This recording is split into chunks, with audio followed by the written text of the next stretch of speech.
Hi friends, பாலூற்ற தாய்மார்கள் உங்கள் வீட்டில் இருக்காங்களா? இந்த வீடியோ மிஸ் பண்ணாமல் பாருங்கள். கார மீனை மஞ்சள் தேய்ச்சி நல்லா கழுவி எடுத்துக்கிடலாம். ஒரு மிக்சி ஜாரில் கொஞ்சம் பூண்டு, சின்ன வெங்காயம், மிளகு, சீரகம் சேர்த்து மைய அரைச்சி எடுத்துக்கிடலாம். மண்சட்டியில் தேவையான அளவு நல்லெண்ணெய் சேர்த்து கொஞ்சம் சோம்பு, கொஞ்சம் கருவேப்பிலை சேர்த்து அது பொரிஞ்சு வந்ததுக்கு பிறகு அரைச்சி எடுத்த விழுதையும் எண்ணெய் கூட சேர்த்து பச்சை வாசம் போகிற அளவுக்கு வதக்கிடலாம்.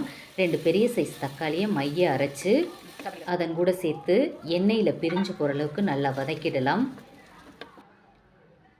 இப்போ கொஞ்சமாக மல்லித்தூள், கொஞ்சம் மிளகாத்தூள் சேர்த்து அதுவும் பச்சை வாசம் போகிற அளவுக்கு நல்லா வதங்கினதுக்கு பிறகு இப்போ தண்ணி சேர்த்துடலாம். அது கூட கழுவி எடுத்த மீனையும் சேர்த்துக்கிடலாம். ஒரு கொதி வந்ததுக்கு பிறகு கொஞ்சமாக உப்பு சேர்த்துடலாம். கொஞ்சம் தேங்காய்பால், மல்லித்தலை சேர்த்து இறக்கினால் சுவையான கார மீன் மஞ்சப்பால் குழம்பு ரெடி ஆயிரும் ஃப்ரெண்ட்ஸ்.